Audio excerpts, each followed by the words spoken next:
Сонсогдсон уу? Тэгэхээр манай подкастын 6 магазины 3 дахь подкаст хэлж байна. Өнөөдрийн зочингороо бид Австралид сурдаг бишэлэгчийг онцолж байна. Цамуу намайг Бишэл гэдэг. Би одоо Австралийн Brisbane хотын Queensland University of Technology гэдэг сургуулийн архитектурын 2 дахь жилдээ орох гээд байж байна. Тэгэхээр таны яг архитектурт сурах болсон эхэлж байгаа үеийн юуг ярилцгаа, процессыг ярилцгаа. Та яагаад архитектур мэргэжлийг сонгон суралцах болсон бэ?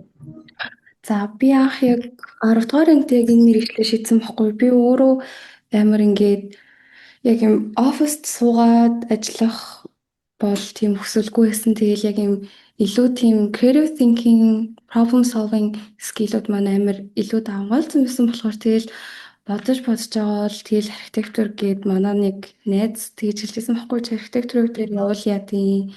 Ингүүл яадیں ингээд тэг би амар хиндээ за би зурч чаддгүй юм чи хэрэггүй юм шүү, чадахгүй юм шүү гэдээ амар өөртөө хэлж жаад тэгээд манайх яг 10 дугаар ангид байж хахад нүгээд шинэ баримт орчоод би ингээд яг өөрийнхөө дизайныг гаргах ингээд боломжтой болсон байхгүй юу. Тэгээл би шууд яг тэр үедээ ингээд өөрөө шинээр юм гаргаж ирээл за ийм байвал гоё юм байна, ингүүл гоё юм байна ингээд ер нь баг гэрийнхаа дизайныг ингээд өөрөө гаргацсан байхгүй юу. Тэгэхэд бол яг надад за архитектур бол нэг иймэрхүү л ажил хийндээ гэж бодоол яг 10 дугаар ангиас хойш архитектур гэдэг мэргэжлийг сонгоод тэрэндээ өөрийгөө бэлдээл эхэлсэн дээ.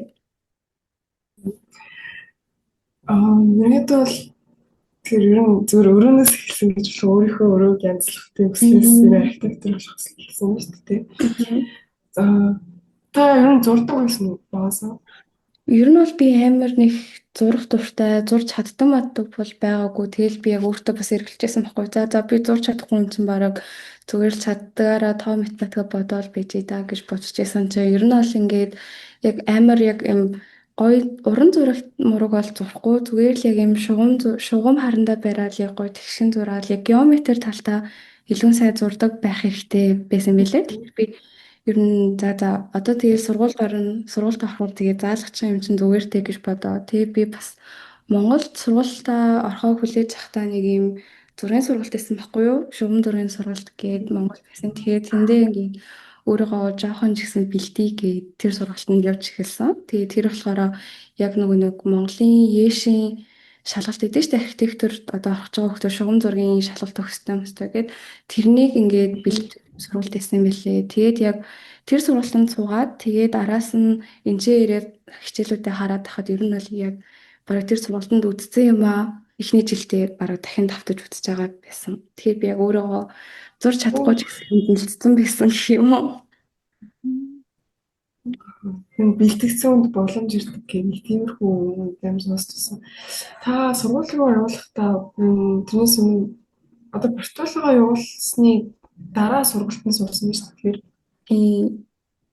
тэгвэл портфолион дээр яг юу гэлөө өөрийнхөө яг юу илүү онцолж харуулах гэсэн бэ? Би анх ерөөсөө 11 дугаар анги хүртэл ерөөсөө creative portfolio гэдэг юмыг би бэлдсэн байх хэрэгтэй гэдэг би мдээгүй.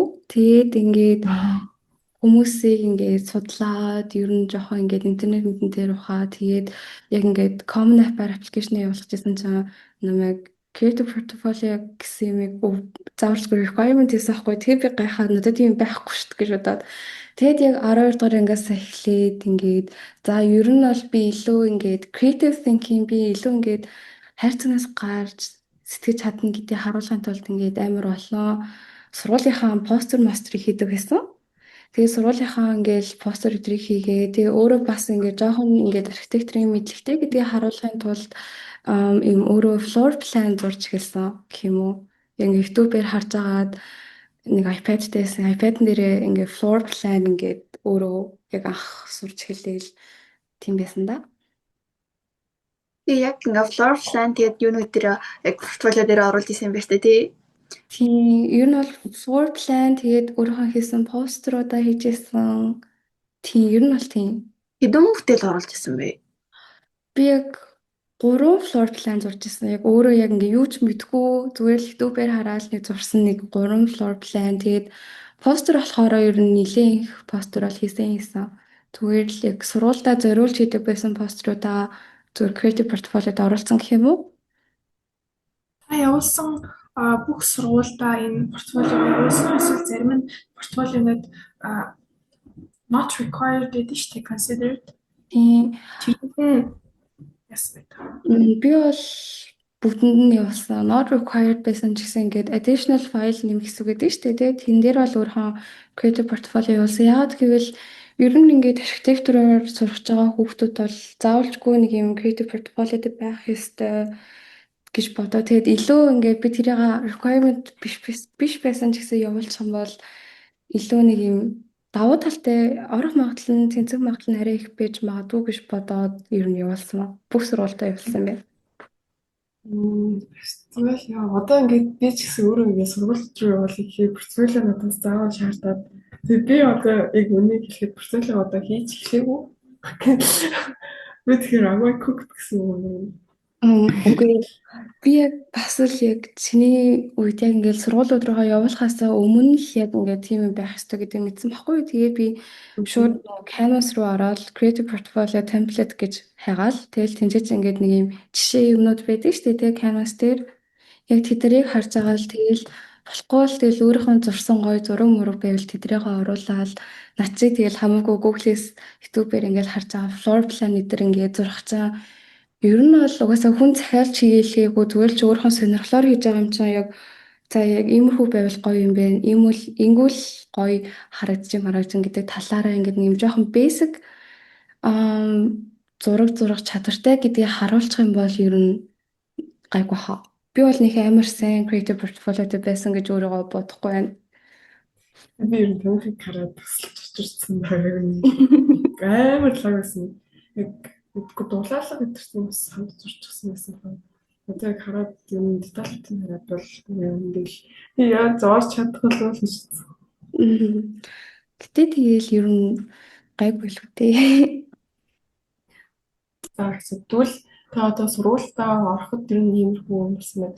Та ер нь сургуулийнхаа одоо аппликейшн процесс хийж явуулж явах ерөнхийдөө өөрийнхөө аппликейшн явуулж явах үедээ энэ тулгамдчихсан хамгийн хэцүү бэрхшээлүүдийг юу гэсэн бэ? Та тухайн үед нэг хүмүүс burnt out гэдэг юм мэдэн шүү дээ. Одоо жишээлбэл та одоо архитектурын сурагчнаар бас ялангуяа амар их яадаг гэсэн, мэдэрдэг гэсэн өөрсдөө ингээд creative байхын тулд burnt out амар их мэдрээд тэрийг ер нь та яаж тавд болдог?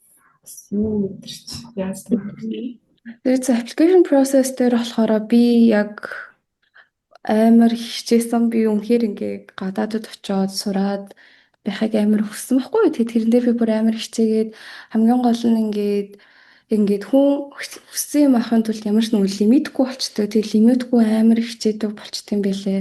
Яг тэр үед ингээд хамгийн гол нь цагаа менеж хийгээл өөрийгөө ингээд яг өөртөө тохиромжтой амралтаа өгөхгүй бол ер нь л яг burnt out гэдэг чинь болт юм байлээ. Тэгээд би алдсан байсан юмудаа мэдээ тэрэн дээр ингэсэн байсан бол би тэр сургуульд орчих байсан да гэсэн нэг тийм харамсал бас жоохон төвшсөн. Яг application process дээрээ эхлээд би Common App-аар бүх юмудаа дуусгасан. Common App би 12 сарын 20 хэднээр л эхэлсэн баг тэрийг. Тэгээд тэрнээсээ өмнө яг би англи хэлний оноо авсан байсан. Тэгээд би 11 сард нэг юу өгсөн. SAT-гээ 2 удаа өгч нэг өгсөн гайгүй оноогоо авсан гэж бодож байна. Тэгээд яг оноонуудаа авсныхаа дараа л би яг college application эхэлсэн. Тэгээд тэнд бол надад хамгийн хэцүү нь бол тэр нөгөө нэг supplementary essay-нууд нь амар хэцүү байсан. Яг ингээд тэр чинь ингээд би жоохон өөрийнхөө мэрэгжилтэй холбоотой тий яагаад би энэ сургуулийг сонгосон бэ гэдэг тухай ингээд өөрийнхөө мэрэгжилтэй холбоотой юм ярих хэрэгтэй. Тэгээд би тэр сургуулийн одоо архитектурын програмыг судлах хэрэгтэй болно гэсэн үг шүү дээ. Тэгээд судалж байхад бол ер нь л амар хэцүү. Тэр нь ч одоо юу ч мэдэхгүй архитектурын тухай юу ч мэдэхгүй хүүхэд ингээд нэг юм сургуульд орох гээд эсээ бичээд байхад бол ер нь аль нь сайн аль нь гоё гэдгийг бол би мдээгүй. Зүгээр л за энэ гоё юм шиг байна гэсэн байдлаар би бичсэн байхгүй юу. Тэгээ одоо ингээд сургуульд ороод эхэлсэн чи ер нь бол судалгаа би амар бага хийсэн. Яг college application руугаа явуулахдаа тэрийг амар ойлгосон. Яг тэгвэл архитектур яг ингээд сураад эхэлсэн чинь амар их юм ингээд өмнө нь хос Одоо ингээд Австралийн application process тэгээд Америкийн application process тэг ер нь ямар өөр өөр байсан бэ? Тэгээд та бас зөвхөн Австрали, Америк гэхгүй өөр улсууд руу та apply хийсэн үү? За UC Австрал, Америк хоёрын application process-ийн ялгаа нь бол амар том. Одоо Австрал руу болохоор би зөвхөн сургууль руугаа directly сургууль руугаа ингээд apply хийж байгаа байхгүй юу? Америкч нь болохоор Common App ашиглах хэрэгтэй болно шүү дээ. Тэгэхээр тэрний оронд бараг сургууль руугаа directly яаж байгаа надад амар амар байсан. Яг нь Австралийн сургуулиуд эйжент заавалжгүй шаарддаг. Монголоос apply хийж байгаа тохиолдолд. Гэхдээ чи эйжентийнхаа өмнөөс өөрөө apply гэсэн үг байхгүй юу? Эйжент чинь ингээд чиний personal statement эдрийг чинь бичиж өгдөг эйжентүүд бас Монголд байдсан билээ. Гэхдээ тэр амар хэрэггүй хаа шиг. Тэгээд юу ч гэсэн надад бол Австралиас миний creative portfolio, personal statement тэгээд өөрөөгөө яагаад энэ сургуульд орох ёстой вэ гэсэн ийм 3 юм шаардсан. Тэгээд яг үнгийн тодорхойлолт шаардсан. Тэгэл болоо. Тэгээд амар хурдан хариугаа хэлдэг Австралийн сургуулиуд бол тэгээд өөр чинь би UK руу 5 сургууль руу явуулсан юм байна. Тэгэхэд бол нөгөө нэг UCAS гэдэг нь шүү дээ. Яг common app шиг байхгүй юу? Тэгээд 5 сургууль руугаасаа яг лимит нь 5 сургууль. Тэгээд 5 сургууль руугаа явуулаад би нэг 3-т нь тэнцсэн. Гэхдээ бүгдээрээ заавалчгүй нөгөө foundation programтай намайг авах гэсэн болохоор илүү мөнгө төлөх хэрэгтэй болно. Бас цаг хугацаа амар халдаж байгаа байхгүй юу? Тэгэхээр энэ UK руу явуулах юм бол тэрийгээ бас бодох хэрэгтэй юм байлээ. Foundation programд бол ер нь A-level эдэр байхгүй бол юм суух юм байлээ. Нөгөө нэг таны програм байгаа шүү дээ. Сурж байгаа програм чинь яг архитектурын ингээд яг 4 жил сураад одоо 4 жилийн програм байгаа тийм. 4 жил сураад юу хахад яг ажил дээр гарах боломжтой байд юм уу те? Нөгөө манай сургуулийн яг архитектурын програм нь болохоор 2 дугаар жилээсээ 4 дугаар жил хүртлээр семестр болгонд нэг intern хийх хэрэгтэй байхгүй юу? Тэгээд манай сургууль ингээд одоо архитектурыг төгсөж байгаа хүүхдүүдэд ингээд ажлын байр сургууль маань олоод өгчдөг гэх юм уу?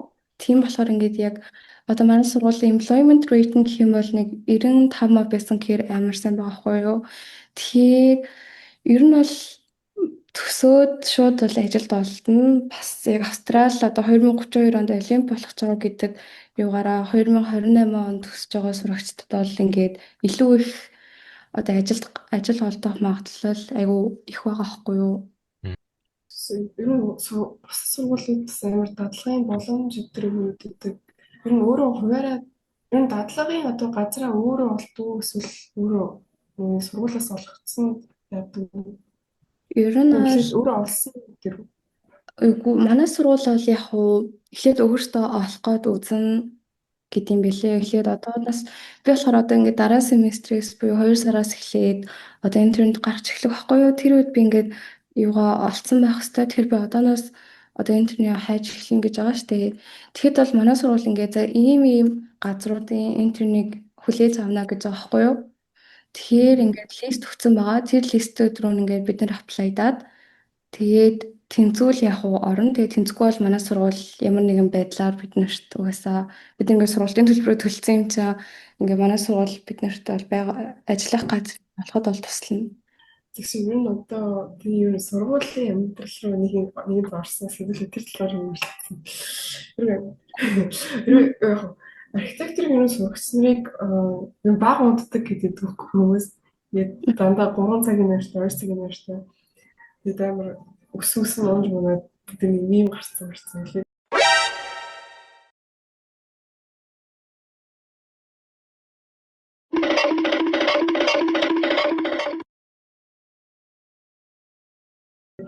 Тэгээд тэр талаар ер нь нэгдүгээр курстэй байхад та ер нь хэрэг зорилттой байсан бэ? Тэгээ өөр яаж зохицуулж авсан бэ?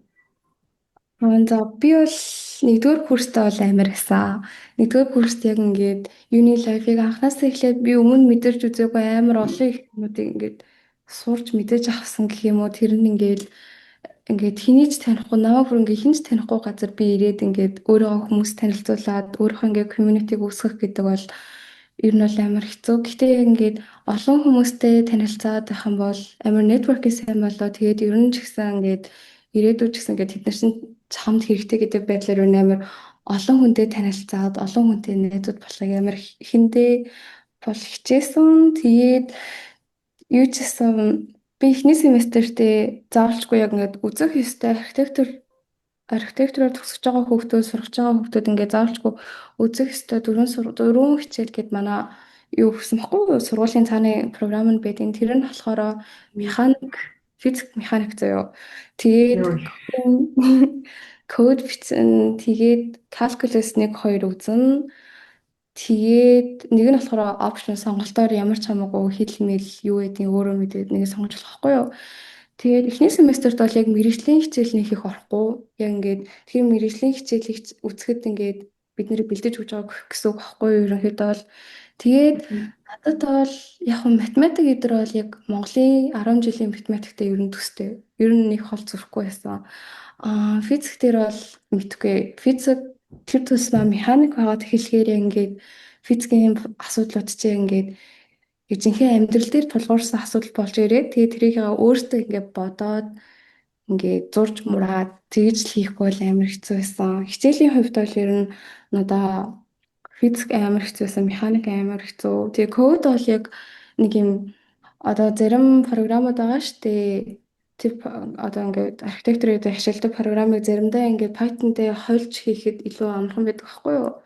Одоо Python-ы кодыг юун дээр бичнэ одоо тэр ашиглаж байгаа програм дээр бичнэ гэсэн үг байхгүй юу? Тэгэхэд бол яг тийм тэднэр дээр бас ашигладаг байхгүй юу? Rhino ашигладаг. Rhino бол илүү нөгөө нэг ашиглахад easy. Ер нь амар манай сургууль бол Rhino-г санал болгодог. Тэгээд Rhino дээр ингээд манай сургууль биднэрт ингээд нэг юм эрх аваад өгсөн байдаг. Нэг 10 удаа ашиглах хэрэг байдаг баха. Тэрийг яг нэг семестрт болно гэж үздэг. Гэтэ яг эхний жилдээ бол нэг амар тэгж програм дээр бол ажиллахгүй. Зураг цааш умаа бариад явна гэсэн үг байхгүй юу? Тэгээд assessment-уудаа хийж байхдаа бол ер нь илүү их оноо авахыг хичээхгүй бол яг хичээлдээ унах магадлал амар ихтэй байд юм билээ. Яг 50-аар пасс хийдэг байхгүй юу манай сургууль. Тэгээд assessment-ууд чинь бас нэг 50 гэсэн байгаа. Тэгээд assessment-уудаас илүү их оноо авч ирж шалгалтын дээрээ хийж авсан гайгүй тэнцгээр гэж бодож ер нь байхгүй бол амар яг шалгалтын 7 хоног болоод эхлэхээр амар их стресстэй болчт юм билээ. Тэгээд надад бол эхний семестрт бол ер нь амар бага цаг унтсан. Ер нь л амар хэцүү байсан. Хичээл ном амар их. Тэгээд шинэ орчинд тасж байгаа гэдэг талаас ер нь л за нэг 5-аас их цаг унтаагүй хаа. Тэгээл тэр чинь ингээд бас заримдаа найзуудтайгаа гарч урна тийм үе байгаа. Тэгээд Австрали бол яг заавчгүй хичээлдээ суух хэрэгтэй. Манай олон улсын сурагчид. Тэгэхгүй бол визэд 80% эрцэн 80%-аас дээшээ байхгүй бол ер нь тэгэл виз заслагддаг юм да. Тэгэхээр бас ингээд амар том responsibility ирчихэж байгаа байхгүй юу? Та тэгэхээр одоо цагаа яаж зохицуулах одоо ингээд шинэ оюутны амьдрал эхэлж ийн бас ингээд найзуудтай гарч орноор байдаг. Тэгээд айгүй хичээлтэй гэж та ярьсан. Тэнгүүд яаж ер нь бид нэр цагаа зохицуулбал дээр үү та ер нь яаж зохицуулдаг гэсэн бэ? Яг ингээл за эхний семестрүүд дуусахтаа бол би угаасаа амар lost амар ингээл юу болоод байгаа мэдэхгүй тэгэл эхний семестрүүд дуусгацсан. Тэгээд 2 дугаар семестртээ болохоор ер нь бол ингээд time management гэдэг хувь хүн өөрөө ингээд цагаа хэрхэн зохицуулж чадж байгаас байгаа байхгүй. Би бол ингээд бас оройн ажил хийдэг байхгүй юу? Гэтэ нэг оройн ажил ингээд хүн илүү ингээд өөрийнхөө цагийг зөв хэрэгтэй юмдаа зарцуулна гэдэг амар ойлгочихж байгаа байхгүй. Тэгээ би бол 1-ээс 5 дахь өдөр бол хичээлдээ яваал, ажилдаа яваал. Тэгээд хагасаа бүтсэндээ бол ингээд бүтэн өөртөө ингээд цаг гаргана. Одоо ингээд нэгдүгээр өдөр шалгалттай юм уу хамаагүй би яг 5 дахь өдрөө л бэлэн болгоцсон байгаа гэдэг утгаараа ер нь тийм. Тэгээд би яг 1-ээс 5 дахь өдөр бол бүгдэнд нь хичээлгүй байхгүй. Би 3 дахь, 4 дахь, 5 дахь 4-р хичээлтэй байсан баггүй. 2 дахь, 3 дахь, 4-р 7 хоногийн 3 өдөр хичээлтэй. Тэгэл хичээлээ тараал, номын сонд хичээлээ хийдэл суугаал, ажилдаа яваал. Тэгэл өглөө нь дахиад энэ process нэг тест авчрах хооронд явж байгаа. Тэгээ хагас хугацаанд бол би яг өөртөө бүхэл бүтэн цагаа гаргаад тэгэл найзуудтайгаа гарахаар бол гараад тэгэл ер нь тийм л байдаг. Ер нь угаасаа Австралич гэсэн ингээ хагас хугацаа өдөр бол ингээд хүмүүс нэх ажилгүй дэлгүүрүүд эрт хаадаг. Дэлгүүрүүд бараг 5 мав гэж хаждаг байхгүй маань энэ зэ. Тэгэхээр яг ингээд яг энэхийнхээ яг культуртэй таарад амьдарч байгаа болохоор бас яг хагас хугацаанд л ер нь өөрийнхөө цагийг зарцуулаад үлцэн үедээ бол хичээлээ хийгээл ажиллаа хийгээл тийм л байдаг та. Сургуулийнхаа доор мөндөд үү?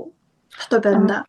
Үгүй би хичтэйгээ цуган дуртай байхгүй. Манай хчин чи одоо сая мастера төгссөн.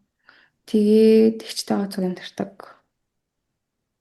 Ажил хийх төвшөөрөл сургуулиас олгодог уу? Үгүй. Манай он чи болохоор олон улсын сурагчид 7 хоног 48 цаг ажиллах боломжтой байдаг байхгүй юу? Тэгээд тэрнээсээ хэтрэх юм бол такс гэдэг илүү их мөнгө төлнө. Яг 48 цагаас доош байх юм бол ямар ч асуудалгүй байдаг. Гэхдээ одоо амралт эхэлсэн байх юм бол ямар ч цагийн лимитгүй бол ажиллаж болтой. За яг culture гэж ярьсан шүү дээ. Ер нь тэр талаар илүү дэлгэрэнгүй ярьж болох юм. Ирээдүйд энэ Австрали сурч байгаа хүмүүс тэрийг мэдвэл зүгээр гэсэн нэг тийм хүмүүс илүү хүмүүстэй харьцах маягаар ч юм уу. Тэр тал дээр та зөвлөө өгчлөө. За яг ингээл анх Монгосны бодлоос буугаад Австрали ирж байхад яг 100 болж исэн баггүй намайг ирэхэд тэгэл бүр ингээд амар халуун би амар хүүтэн газраас амар халуун газар ирсэн. Тэгэд амар хиймэд ер нь бол цаг агартаа тасгаж жоохон хэцүү. Энд яг гадаа гарч халууцаж дотор орж даардаг байхгүй юу? AC бол ингээд дотор нэг 2 цаг суухад мохот бүр ингээд дараад 100 ингээд AC-ний ханад манад ингээд амар хүрчдэг байхгүй юу? Тэгэхээр бас амар цаг агартаа тасан зохицоод тасан зохицох бол хамгийн түрүүнд хийх юм заяа. Тэгээд дахиад нэг environmental юм гэх юм бол энэ чинь ингээд жинхнээс ингээд нэг юм амар том гөрүүл ингээд зам дээр явж идэг заяа. Хасаа тэгээд ёо тэр амьтдаа ингээд тасцсан. Тэр амьтаа ингээд надад бүр ямар ч садаа болохгүй зүгээр л гэтээ ингээд харахад бүр амар юм чинь амар том бараг динозавр шиг гөрүүлүүд байгаад байгаа байхгүй юу? Тэгээ би эхэндээ бол тэднээс ингээл амар айгаал урилж морилол байдаг гэсэн чинь ингээд Австрали хүмүүс намайг ингээд орилол айгаад байхыг хараад амар дургуутсаад гэсэн баггүй юу? Бид нар ч өөртөө ингээд тэр амьтдаа ингээд харилдаг яг wild life-тайгаа цуг амьдардаг хүмүүс юм билээ. Тэгэл алцмаалц бол энэ сургуулаар бол дүүрэн л байдаг юм билээ. Гэхдээ тэр алцууд бол ямар ч тийм хоргүй алцууд. Тэгэл амар сонин төрлийн ингээ шувуунууд байдаг заяа нэг амар том шувуунууд бид нар ингээл зам дээр хүн болго ингээл тасан зохицоол амт зарцсан л байт юм билээ. Би бол ихэндээ тэр амтнаас бол бүр хөтлөө яадаг байсан. Тэгээд сүүлдээ ингээд тасчдсан билээ хүн тэгэл тасаж л эхэлнэ. Тэгээд social life гэх юм бол Австрали хүүхдүүд ер нь бүгдээрээ амар open minded бүгдээрээ амар тийм яриасаг. Нэгч ингээл энэ юм байна, энэ тийм байна гэхгүй зүгээр бас ингээд шууд ингээд багийн ажил хийж явах юм бол за чиний энэ чинь надад таалагдахгүй байна. Чи энийгээ дахиад засаж өгч чадахгүй гэх юм бол ингээд тгээ аваад яваарай гинэ тиймэрхүү амар тийм шудраг мөртлөө амар нэг биндээ туслахыг хичээдэг гэх юм уу. Тэгээд ер нь ингээд Австрали хүүхдүүдтэй нийлхийн тулд би өөрөө бас ингээд амар яриасаг байх хэрэгтэй. Тэд нартэй ингээд тэдний майндтай ингээд жоохон нэг зэрэгт байж иж би ингээд тэд нартэй нэг баг болоо тэд нартэй ингээд цуг байж болох байхгүй юу? Яагаад гэвэл манай сургуульд ер нь бол олон улсын сурагчид амар бага байдаг. Тэгээд энэ ихвчлэн Австрали хүүхдүүд байдаг болохоор би өөрөө бас ингээд Австрали найзуудтай болмоор Австрали хүүхдүүдтэй ингээд ирсэн юм чи Австрали хүүхдүүдийн ингээд соёлтон суралцъя гээл. Тэгэхэд бол ер нь хамгийн гол нь ингээд Аз хүүхдүүд чи өөрсдөө амар ингээд жоохон ийм яадаг юм бтээ хичимхий ингээд нэг бодонд очиод ингээд зүгээр сууж идэг нэг тиймэрхүү нэг юм стереотипуд байдаг шүү дээ. Яг тэрийг эвдэж чадсан хүүхдүүд л ер нь энэ чи амар гайгүй гоё том social life-тэй байж чаддаг юм шиг надад санагдсан. Тэгээд Ер нь энэ ч гэсэн ингээд юмнууд нь амар сонио хүнсний дэлгүүр мэлгүүр ингээд 5 толоо гэж хаачдаг. Манай монголчин бол ингээд 10 хүртэл ингээд. Тэгээд манай австралиуд бол ер нь ингээд өөртөө амрах цагаа өгч чаддаг хүмүүс юм шиг санагдсан байхгүй юу? Тэгэл амраал тийм л байт юм дөө. Ер нь бол яг cultural difference бол амар их гэхдээ бас ингээд өөртөө яг эвдэж чадах юм бол нэг амар нөлөөлөхгүй гэж би бодож байна.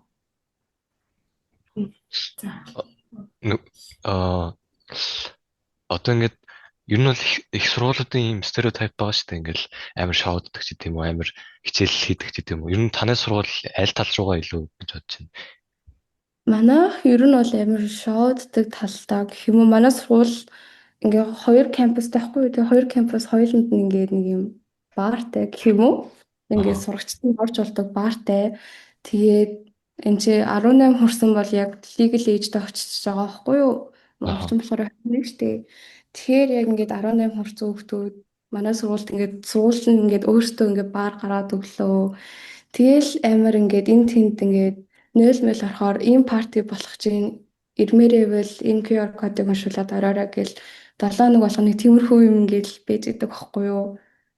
Тэгэл ер нь бол тэрэндээ ингээл явна уу бэ нөө яваа шинэ хэзүүтэй болж болно явах уу хичээлээ хийх сонголт нь ингээл бидний гарт өөрсдөнд нь байгаа. Тэгэл ингээд тэрийг байлансчвал ер нь шоудаал хичээлээ хийгээл яг үн болчихж байгаа байхгүй юу. Чи ер нь одоо архитектурын салбарч гэлтгүй ерөн олон мэргэжлийн салбарууд ер нь AI хөгжснөөр ингээд улам өөрчлөлттэй шинжилгээтэй явж байгаа шүү дээ.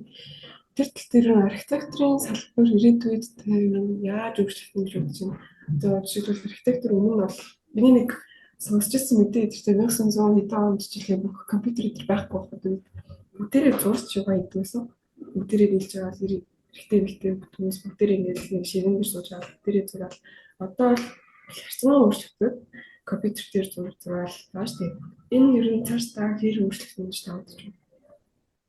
Ингээд өмнөх үед болохоор ингээд зүгээр цаас шугам харандаага барил зурдаг гэсэн. Энэ үед болохоор ингээд компьютер дээр ингээд зурчиж байна. Тэгээ бас жоохон ингээд код мод бичих хэрэгтэй бол тэр мөрийгээ бичиж байгаа шүү дээ. Тэ архитектор гэдэг хүнийг бол AI орлож чадахгүй гэж би бол яг бодож байгаа.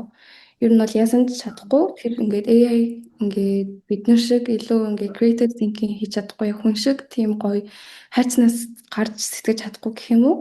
Тэгээд ирээдүйд харин ч илүү ингээд програм эдэр нь илүү амар болоод биднэрт ингээл бидний хийх ажил багасаад гэхдээ бид нар яг ингээд creative think гэдгээ хийгээл бусд нь бол яг ижилхэн бас илүү амархан болгох хаяа.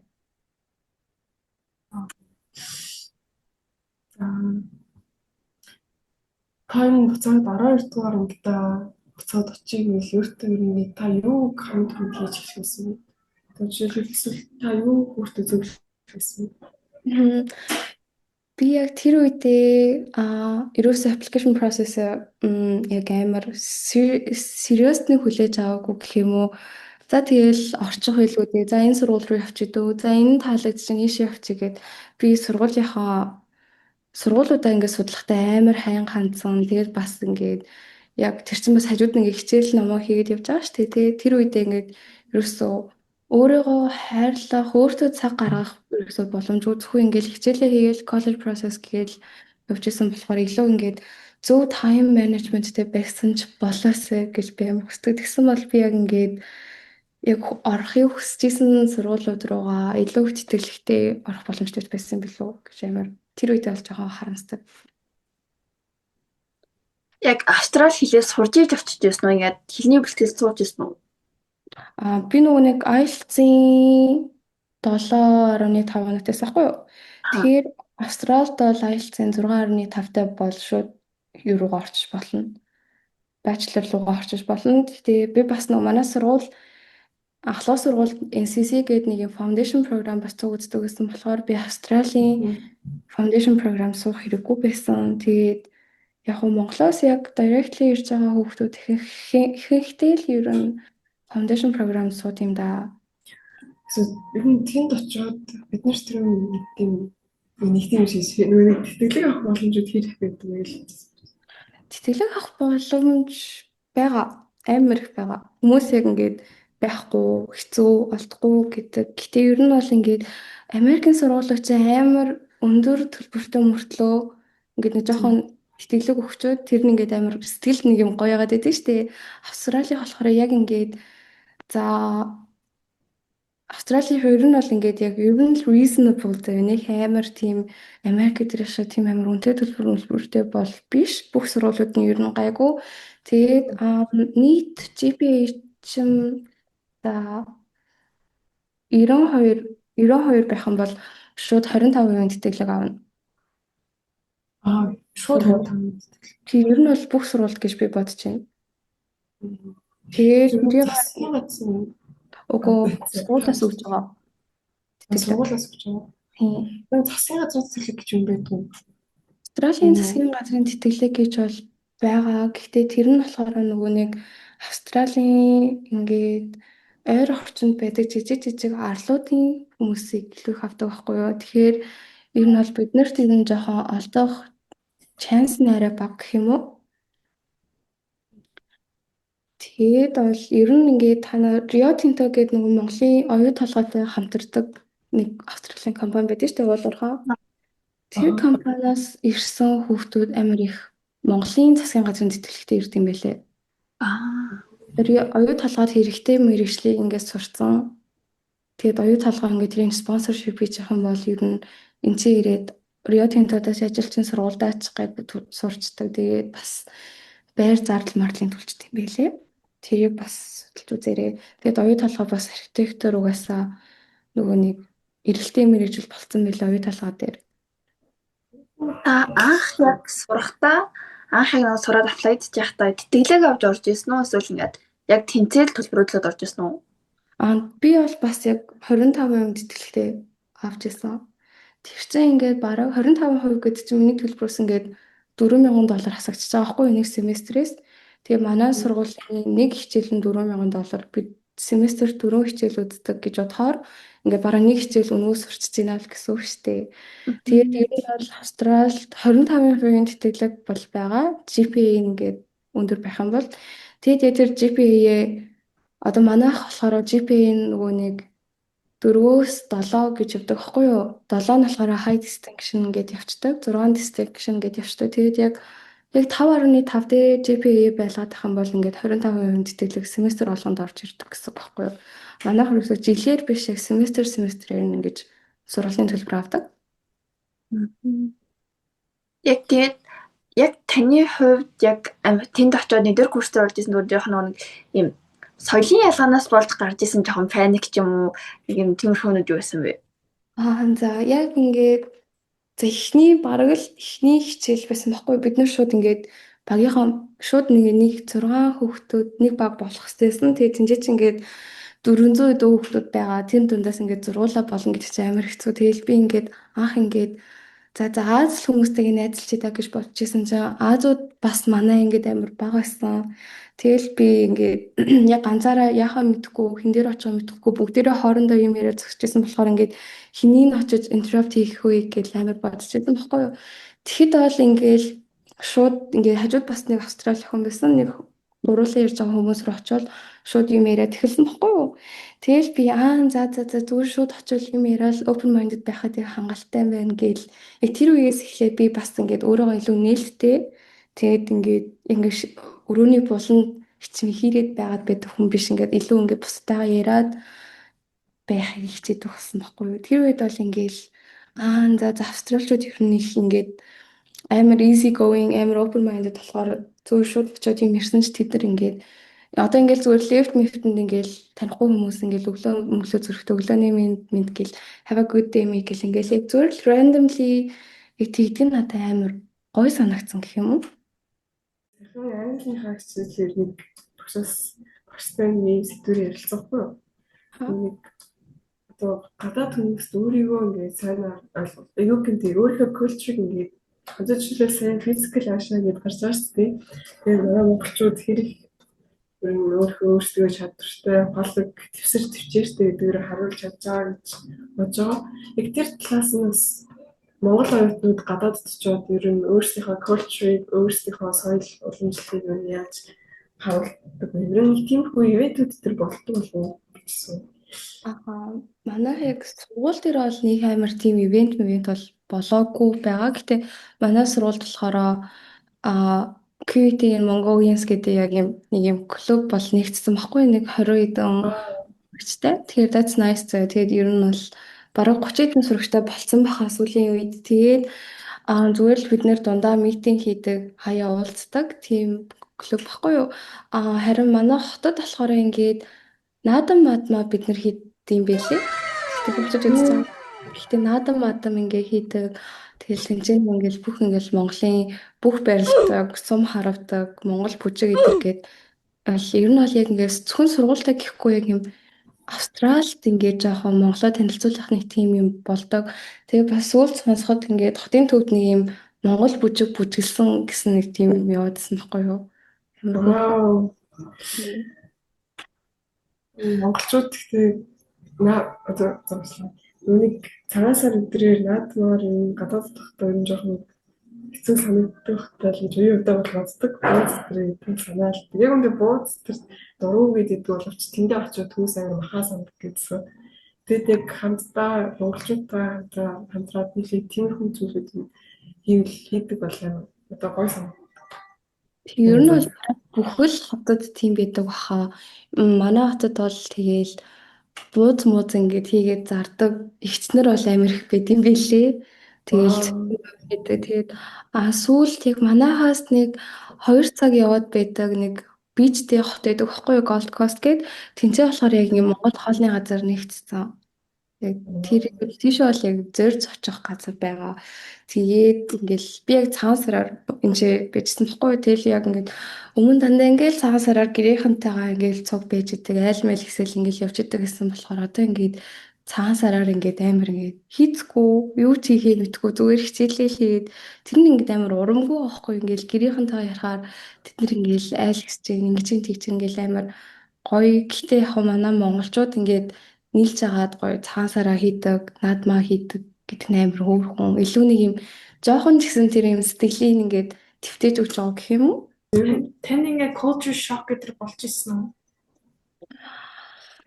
үү? Би яг өмнө нэг удаа Австралид яг сургаас өмнө ирээд үдцэн байсан болохоор яг амар тэгж нөлөөлсөн юм бол байхгүй. Гэхдээ яг тэр яг юм амтантай эсвэл амар юу гэсэн ингээл зүгээр амтнууд нь ингээл хотод ингээд зүгээр байж идэг. Тэгээд тэр амтандээ чинь би familiar биш, амар сонир шуунууд. Тэгээд сүүл бас надад нэг юм болж исэн байна. Би ингээд зүгээр сургуулийнхаа кампус дээр явж исэн байхгүй юу? Энэ 2 3 7 оны өмнө л ах. Тэгсэн чинь ингээд зүгээр нэг шувуу миний толгойг ингээд ирээд ингээд яатсан бадцсан гэх юм уу? Тэгээд болохоор яг ингээд breathing season хэлж байгаа гэдэг тэр жоохон шувууны үүртэй нь ойрхон явсан хүний ингээд толгойг нь бадцчихсан гэлээ. Тэгээд ер нь бол Австрал бол яг тэр амтантай хэсэг нь бол би яг зүгээр л ингээд анх эрэхтэй задлаад ийм юм гэж юу исэн мэсэн гэл интернетээс харсан удаа ерөөсө тоохгүйсэн чаа. Үнэхээр л тэр амтнууд зүгээр л хүмүүстэй цуул амьдрдсан билээ хоттой ч гэсэн хамаагүй. Тэр надад амар том culture shock болсон юм байна ер нь. Таны кампусын чинь ер нь хамгийн дуртай хэсэг яа гэдэг вэ? Амтантай хэсэг үү? Номынсан амтангүй хэсэг нь номынсан гэхгүй юу? Номынсан амар юм комфи гэдэг хэвгүй юу? Ер нь л ингээд манай сургуулийн номынсан ер нь ингээд угаасаа яг ингээд хоттой хамгийн гоё номынсан гэдгээр алтаартай. Тэгээд амар олон private room-тэй тэр хүмүүдээ бүклээд орчиж болно. Эсвэл ирээчүүд бүклчиж болно. Ер нь ингээд номынсандаа суухаараа илүү ингээд нэг юм productive гэдэг гэх юм уу би. Тэр номынсангийнхаа хэсэгт бол бараг хайртай. Сургуулийн нэг кампусын ер нь юм архитектурын юм барилгууд нэг ямар хөө шидэлтэй байдаг вэ?